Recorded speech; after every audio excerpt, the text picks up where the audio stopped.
Welcome back to my channel. இந்த விளாகில் என்ன வீடியோ பார்க்க போகிறோன்னா, நான் வந்து அம்மா வீட்டுக்கு தாங்க கிளம்பிட்டுருக்கேன்.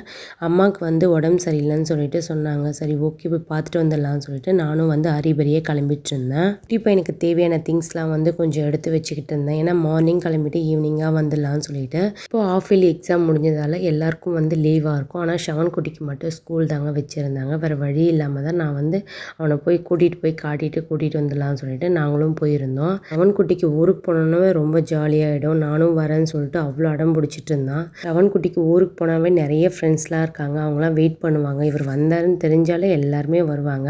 பட் வந்து நாங்கள் போன டைம் யாருமே இல்லை. ஏன்னா எல்லாமே வந்து ஃபிஷ் பிடிக்கிறதுக்காக எல்லாம் வந்து ஏரிக்கு போயிட்டு இருந்தாங்க. அதுக்கப்புறம் இவனும் அமைதியாக விளையாடிட்டு இருந்தான்.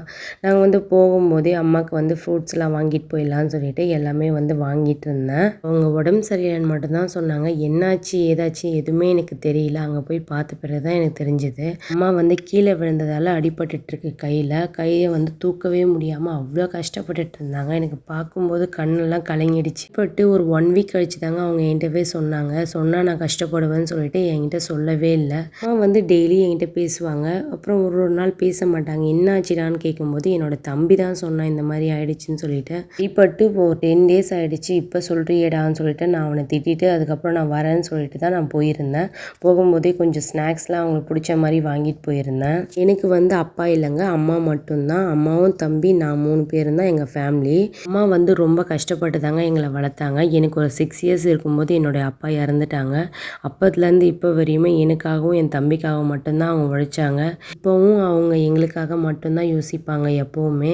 ஒரு 2 இயர்ஸ் பேக் வந்து எங்கள் அம்மாவுக்கு வந்து ஸ்பைனல் ஆப்ரேஷன் பண்ணியிருந்தாங்க. அப்போ அவங்க ரொம்ப நரக வேதனையாக அனுபவிச்சாங்க. ரொம்ப கஷ்டப்பட்டாங்க. இப்போ திடீர்னு கீழே விழுந்து இப்போவும் வந்து கையில் அடிபட்டு கையை தூக்கி வச்சுட்டு தான் நடந்துட்டுருக்காங்க. ரொம்ப கஷ்டமாக இருக்குங்க.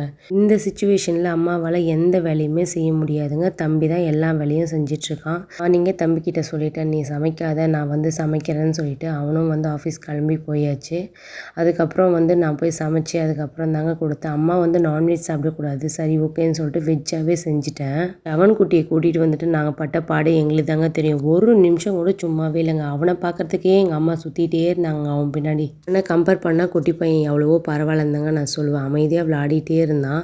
அவனுக்கு வந்து இடம் புதுசாக இருக்கிறதால நல்லா அங்கே இங்கே ஓடி விளையாடிக்கிட்டே இருந்தான். என்ன சமைக்கிறதுன்னு தெரியாமல் ஒரு கன்ஃபியூஷனில் காரக்குழம்பு பொரியல் அதுக்கப்புறம் அப்பளம் தாங்க செஞ்சுருந்தேன். பசங்களுக்கு மட்டும் எக்கு செஞ்சுருந்தேன். என்னுடைய பையன் வந்து கேட்குறான் என்ன மம்மி சமைக்கிறீங்கன்னு சொல்லிட்டு. காரக்குழம்பு தானே செய்கிறேன்னு சொன்னேன். காரக்குழம்பா எனக்கு வேண்டாம், எனக்கு நான்வெஜ் தான் வேணும்னு சொல்லிட்டு சொன்னான். நான்வெஜ் எல்லாம் செய்யலை, எதை செய்யணும் அதை சாப்பிட்டுட்டு ஒழுங்காக இருடான்னு சொல்லிட்டு சொன்னேன். டெய்லி நான்வெஜ் இல்லாமல் அவனால் இருக்க முடியலங்க. ஏதாச்சும் ஒரு எக்காச்சும் இருக்கணும்னு சொல்லிட்டு சொல்கிறான் பெரிய மனுஷன் மாதிரி. உங்கள் பசங்களும் இந்த மாதிரி நான்வெஜ் அப்பப்போ கேட்பாங்களான்னு சொல்லிட்டு கமெண்ட்டில் சொல்லுங்கள். அம்மா வீட்டுக்கு போனாலாச்சும் கொஞ்சம் ஃப்ரீயாக இருக்கலான்னு பார்த்தா என்னுடைய குட்டி பையன் அது கூட விட மாட்டேன்றாங்க.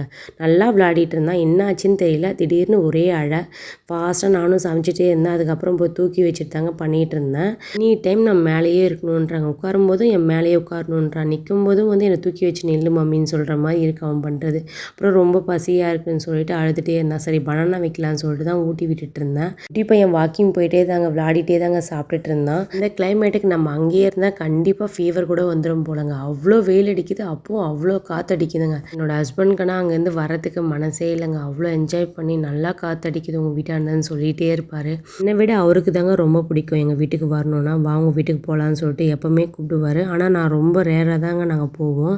அவருக்கு வில்லேஜ்னால் ரொம்ப பிடிக்கும். அங்கேருந்து வரவே மனசு வரலன்னு சொல்லிகிட்டே இருப்பார். அப்புறம் நாங்கள் வெளியவே உட்காந்தாங்க விளையாடிட்டு பேசிகிட்டு இருந்தோம். ரொம்ப நேரம் அங்கேயே டைம் ஸ்பெண்ட் பண்ணிகிட்டு இருந்தோம். இப்போ நல்லா என்ஜாய் பண்ணி விளையாடிட்டு இருந்தாங்க. அவன் ஃபேஸ் பாருங்களேன், ஒரு ட்ராப் கூட தூக்கமே கிடையாது. அவ்வளோ என்ஜாய் பண்ணிகிட்டு இருப்பான். எங்கள் வீட்டில் ஒருத்தர் இருக்காருங்க, அவர் பற்றியும் நாங்கள் சொல்லி ஆகணும். ஷவனோட பெஸ்ட் ஃப்ரெண்ட் இவர் தான். இவரை பார்த்தாலே ஷவன் குட்டிக்கு அவ்வளோ ஹாப்பி ஆகிடும். இவர் தான் சுற்றி சுற்றி வந்துட்டு இருந்தார். இவர் பேர் என்னன்னு கேட்டிங்கன்னா நீங்களே ஆச்சரியப்படுவீங்க. சிட்டுன்னு தாங்க என்னோட தம்பி பேர் வச்சுருந்தாங்க. அவரை கூட்டிகிட்டு வந்தாங்க. குட்டி பையன்கிட்ட விளையாட வச்சுட்டு இருந்தேன். இதுக்கு முன்னாடிலாம் இந்த ஆடு கோழி இதெல்லாம் எதுவுமே எனக்கு பிடிக்காதுங்க. ஆனால் இப்போது மேரேஜ் ஆனதுலேருந்து இதெல்லாம் ரொம்ப மிஸ் பண்ணேங்க. நான் எல்லாம் இருக்கும்போது அதோட அருமை தெரியாதுன்னு சொல்லுவாங்க. அந்த மாதிரி தாங்க நான் இருக்கும்போது தெரியல, இல்லாத போது தாங்க அதனோட அருமை நமக்கு தெரியுது. மேரேஜ்க்கு முன்னாடிலாம் இந்த மாதிரி குட்டிலாம் நிறைய வீட்டில் இருக்குங்க. ஆனால் வந்து நான் எதையுமே நான் தொட மாட்டேன். என் பக்கத்தில் வராதப்போ அப்படின்னு சொல்லுவேன். இப்போ அதெல்லாம் நினைக்கும் போது எனக்கு சிரிப்பாக தாங்க இருக்குது. அப்போ எப்படி இருந்தோம், ஆனால் இப்போ பாரு இதுக்காக நம்ம எவ்வளோ ஏங்குறோம்னு சொல்லிட்டு நான் ரொம்பவே ஃபீல் பண்ணேங்க.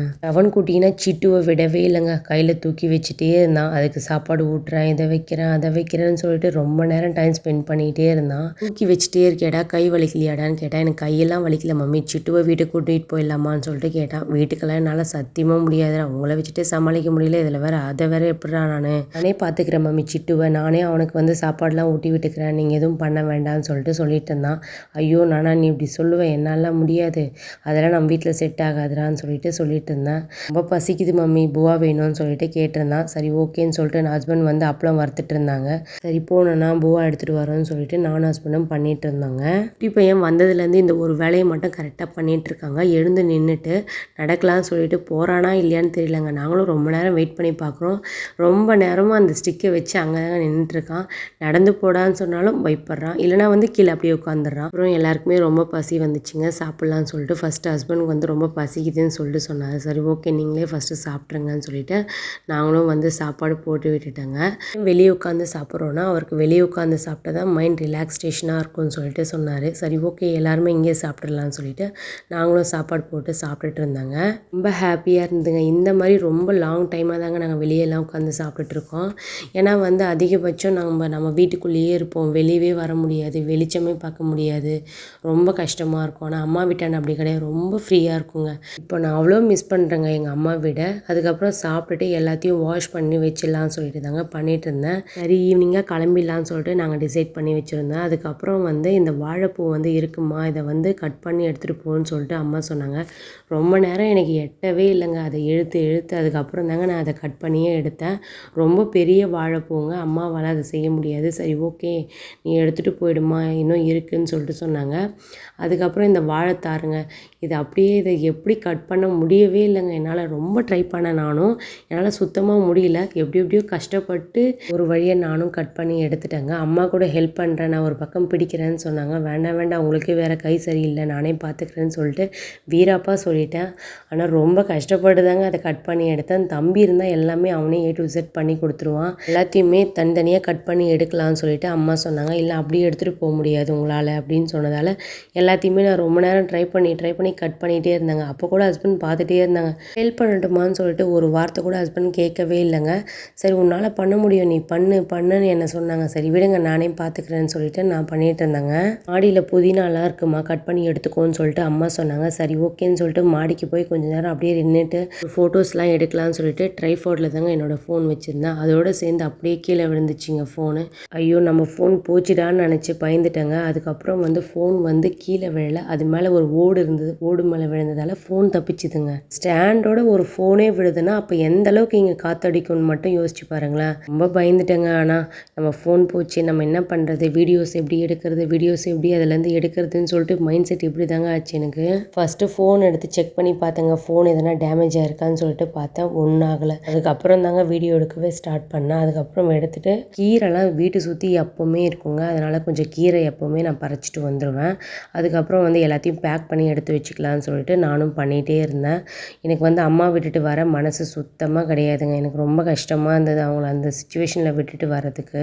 அம்மாவை வந்து வீட்டுக்கு கூட கூட்டிகிட்டு போக முடியாதுங்க, ஏன்னா வந்து அவங்க நாட்டு மருந்து சாப்பிட்றாங்க, அதனால் அப்பப்போ ஹாஸ்பிட்டல் வேறு போயிட்டு வரணும்னு சொல்லிட்டு சொன்னாங்க. சரி ஓகேம்மா நான் வந்து டைம் கிடைக்கும்போது கண்டிப்பாக வரேன் அப்படின்னு சொல்லிட்டு நானும் வந்து கிளம்பலான்னு சொல்லிட்டு தாங்க எல்லாத்தையும் எடுத்து வச்சுக்கிட்டு இருந்தேன்.